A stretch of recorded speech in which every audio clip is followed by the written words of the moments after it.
Good evening, visitors. Welcome to the Australian War Memorial's last post ceremony. My name is Craig Burrell, and joining us today from the Royal Australian Navy is Captain Lisa Batchelor. We welcome the veterans who have served, those that are still serving, and the families that love and support them. We acknowledge the members of RSL and Services Clubs Association, RSL Victoria, and RSL Queensland, who are watching the broadcast of this ceremony across Australia. During this evening's ceremony, wreaths will be laid at the base of the pool of reflection by visitors to the memorial. If you are able, please stand for the national anthem.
The Australian War Memorial was the vision of Charles Bean, Australia's First World War official historian.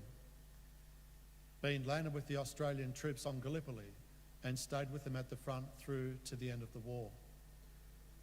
The idea of this National Memorial and Museum came to him at Pozières, France, in the depths of the bloody fighting of 1916. Bean's idea was that this would be a place where families and friends could mourn their loved ones buried in faraway places. It would also be a place that could help all Australians understand what these men and women had endured and what they had done for us. Bean's vision, to which we remain true, is best expressed as inscribed in the entrance to the memorial's galleries. Here is their spirit, in the hearts of the land they loved, and here we guard the record which they themselves made. Tonight, we will read the story behind just one of those on the Roll of Honour, which lists the names of more than 102,000 men and women who have given their lives for us in war and on operations for more than a century. But first, we present a lament, Flowers of the Forest. Wreaths or floral tributes will now be laid at the base of the pool of reflection.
Today we remember and pay tribute to Private Thomas William Sherrin.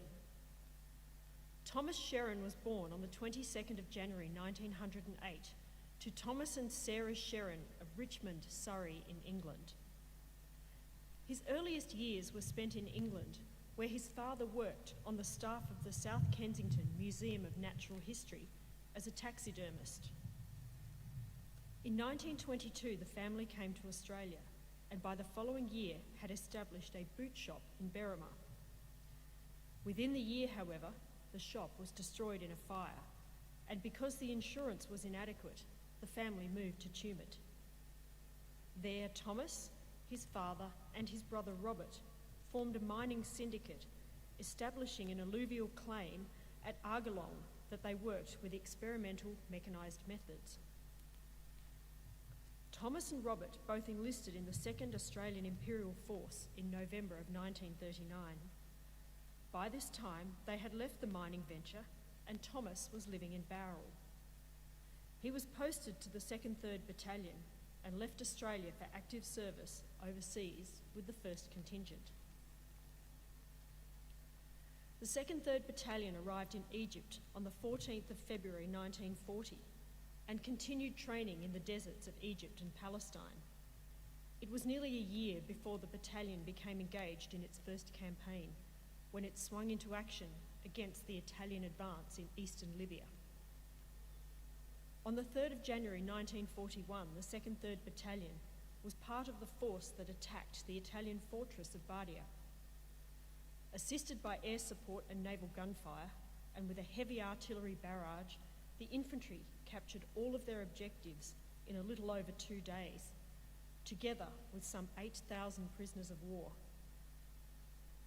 During the battle, Private Thomas Sherrin was driving a Bren gun carrier, a light armoured tracked vehicle used in a variety of ways, from reconnaissance to anti-aircraft duties to simple battlefield transport. On the first day of the attack, he was killed in action. Sherrin's commanding officer, Lieutenant Colonel Lamb, later wrote to Sherrin's parents to tell them what had happened. He reported that Sherrin had been going all day in the attack and had collected many prisoners.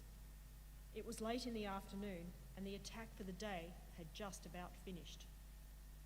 Your son returned to battalion headquarters with his carrier and had stepped out of it when a shell landed near him and he was killed. I wish to convey my sympathy to you, for your son was a good soldier and he did a great job of work and played the game right from the start. Thomas Sherrin was buried in the Halfaya Solemn War Cemetery in Libya, where he lies today under the words, "Blessed are all they that put their trust in him." He was 32 years old. Thomas's brother Robert also served in North Africa, but was invalided home with a serious heart condition. His father, Thomas Sr., also served during the war, enlisting in the Royal Australian Engineers, despite being in his mid-60s at the time. He died of illness on active service in the Northern Territory later in 1941. The names of both Thomas Sherrin and his father are listed on the Roll of Honour on my left, among almost 40,000 Australians who died while serving in the Second World War. A photograph of his headstone is displayed today beside the pool of reflection. This is but one of the many stories of service and sacrifice told here at the Australian War Memorial. We now remember Private Thomas William Sherrin, who gave his life for us, for our freedoms, and in the hope of a better world.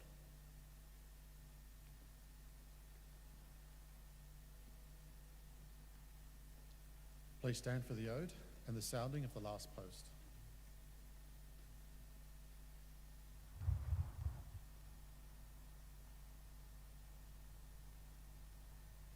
They shall grow not old, as we that are left grow old. Age shall not weary them, nor the years condemn. At the going down of the sun and in the morning, we will remember them.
lest we forget. lest we forget.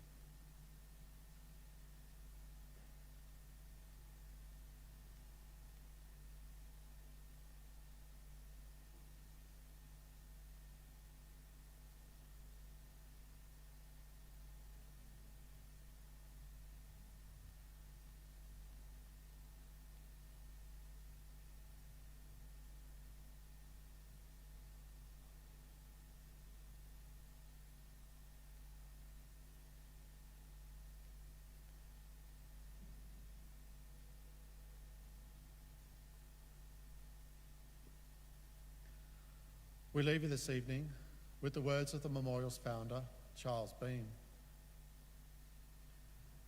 Many a man lying out there at Poziere or on the low scrub at Gallipoli, with his poor, tired senses barely working through the fever of his brain, has thought in his last moments, well, it's over. But in Australia, they will be proud of this. Ladies and gentlemen, that concludes the last post ceremony. We thank you for visiting the Australian War Memorial, and we wish you all a very good evening.